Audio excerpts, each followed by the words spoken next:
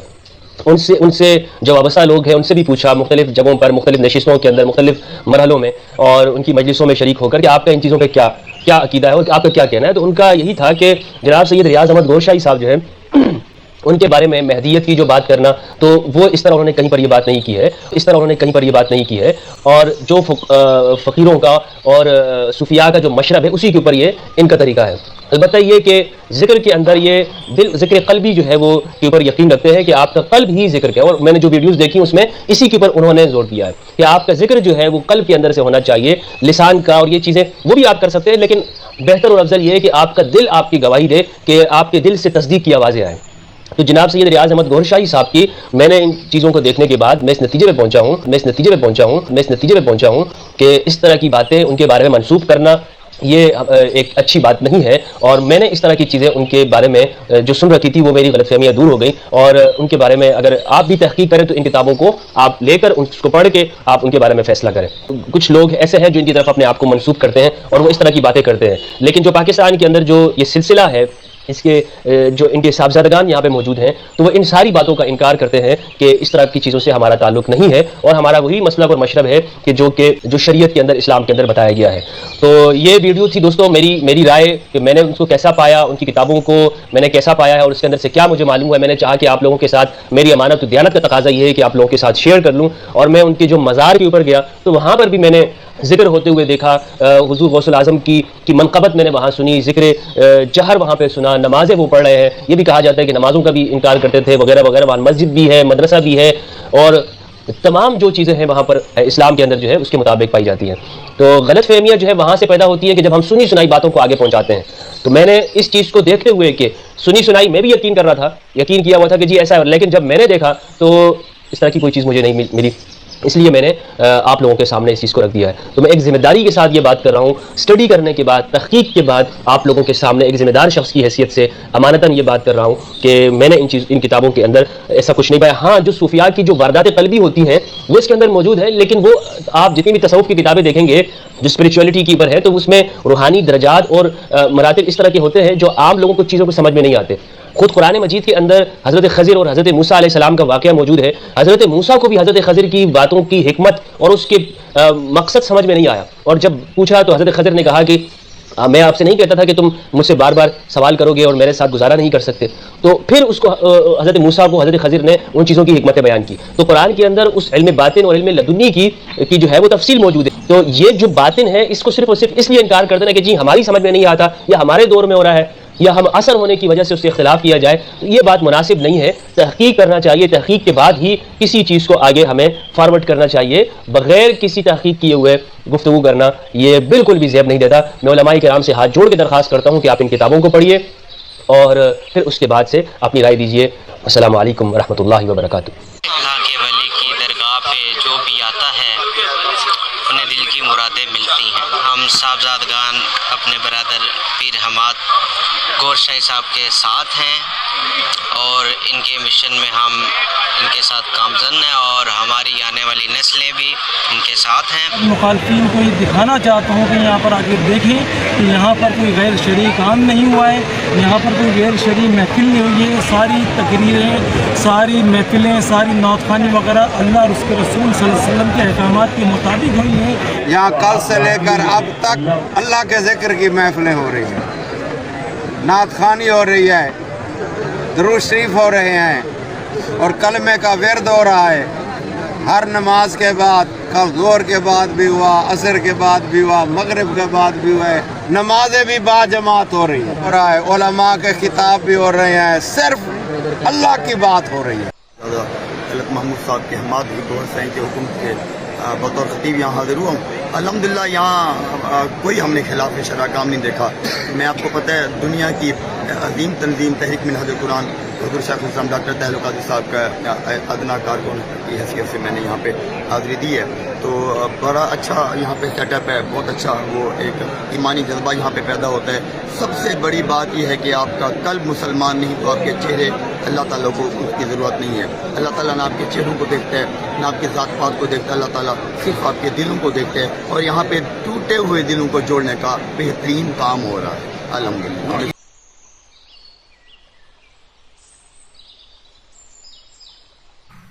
ہمیں دماغ سیٹ کرنا ہے سر اپنا. یہ وہ چیزیں نہیں ہوتی ہیں کہ جو عوام کے اندر ہم یوں ڈسکس کر رہے ہوتے ہیں. یہ کافر ہیں, اس سے سلام کرنا بھی حرام ہے, اس کی مسجد میں جانا بھی حرام ہے. کافر بول کے چلے گا تو کافر ہو جائیں گے. قرآن جب نازل ہوا نا تو قرآن کے نزول کا ایک مقصد ہے جس کو قرآن ذکر کرتا ہے. وَاعْتَصِمُوا بِحَبْلِ اللَّهِ جَمِيعًا وَلَا تَفَرَّقُوا. آگے پڑھیں وَكُنْتُمْ أَعْدَاءً فَأَلَّفَ بَيْنَ قُلُوبِكُمْ, کہ ہمارے اندر دلوں میں دشمنیاں تھیں, نفرتیں تھیں, لڑتے مرتے تھے ہم آپس میں. اللہ نے فرمایا کہ ہم نے قرآن نازل کیا, تمہارے دلوں کو ایک کر دیا. یہ قرآن پاک کے نزول کے مقصد کو قرآن ذکر کر رہا ہے. ہم جتنے فرقوں کی دعوت دے رہے ہیں, فکروں کی دعوت دے رہے ہیں, ہم قرآن کی دعوت نہیں دے رہے ہیں. ہم صرف اپنی فکر اور فرقے کی تبلیغ کر رہے ہیں. قرآن کی دعوت یہ ہے فَأَلَّفَ بَيْنَ قُلُوبِ, سب مل کے وہاں پر رہتے ہیں, وہاں پر دلوں سے نفرتیں نکلتی ہیں. اگر یہ مقصد آپ کا پورا نہیں ہو رہا تو آپ لوگ سب شیطان کے حملوں کے اندر ہیں. غیر نبی پر فتویٰ کفر دیتا ہے نا, وہ اللہ کے حکم نہیں ہوتے ہیں. اللہ کی بارگاہ میں تھوڑی کو کافر ہو جاتا ہے اس سے. لڑ کے 100-150 سال گزر گئے یار, لڑ کے اب بھی یہ حالت نہیں ہے بھائی سلام نہیں کرنا, اسے دعا نہیں کرنا, وہ کہیں مل جائے تعزیت نہیں کرنا, مر جائے تو قبر پہ نہیں جانا. وہ سارے منافقین کے اتمام حجت والے احکامات اٹھا کر کے ہم نے لگا دیے.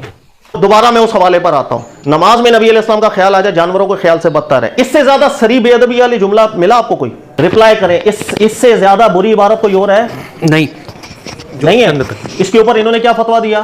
کافر بنا دیا. لزوم کفر کا. تو سر میں یہ کہہ رہا ہوں کہ جب لزوم کفر مین کافر نہیں, پوری بات کا لزوم کفر مین احمد رضا خان صاحب کہہ رہے ہیں بندے کافر نہیں ہیں, ان کی بات غلط ہے. سمپل. تو سر اگر یہ اتنی سری بات تھی تو یہ کیوں نہیں کافر ہو رہے؟ پھر انہوں نے رعایت کیسے دے دی؟ مجھے کنونس تو کرو. جس بات کو آپ بھی سری بول رہے ہو انہوں نے رعایت کیسے دے دی؟ اٹ مینس وہ خود یہ جملہ آپ نہیں پڑھا ہے. جب ادنا سے ادنا احتمال ہو تو ہم سکوت کریں گے. کون سا احتمال تھا؟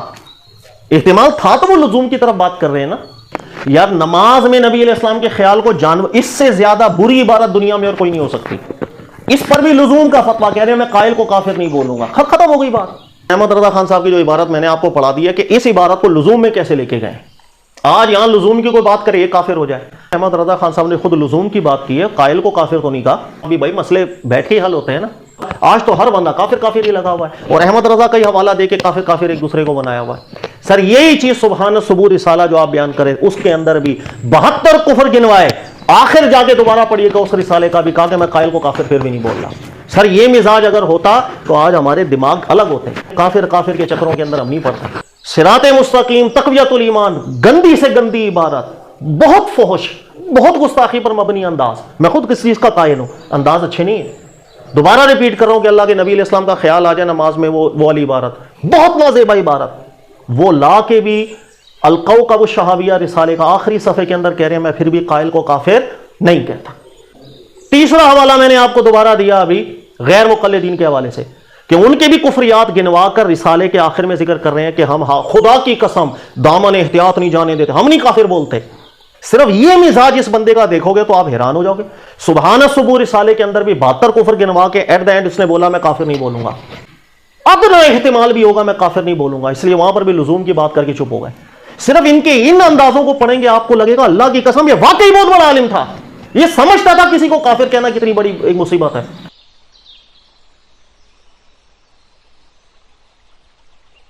لیکن ساتھ ہی یہ جان لیجئے علماء سو بھی ہے کہ نہیں, اکثریت ان کی ہے کہ نہیں. جتنا زمانہ بگڑا ہے اس میں جہاں عوام بگڑے ہیں علماء کے اندر بھی اب علماء سو کی کثرت ہے. یہ نہیں کہ بات حق کیا ہے اور صحیح کیا ہے اور غلط کیا ہے, یہ چیز جن کے نزدیک بھی فائق ہو جائے گی وہی در حقیقت علماء سو ہے. اور یہ جان لیجئے کہ حضور صلی اللہ علیہ وسلم کی ایک حدیث ہے, ایک زمانہ آئے گا کہ حال یہ ہو جائے گا, غور سے سنیے, مسلمانوں کی مسجدیں آباد تو بہت ہوں گی لیکن ہدایت سے بالکل خالی, اور مسلمانوں کے علماء آسمان کی چھت کے نیچے جو مخلوق ہے ان میں بدترین لوگ علماء ہوں گے. ان کے اندر سے فتنہ برآمد ہوگا, انہی کے اندر گھس جائے گا.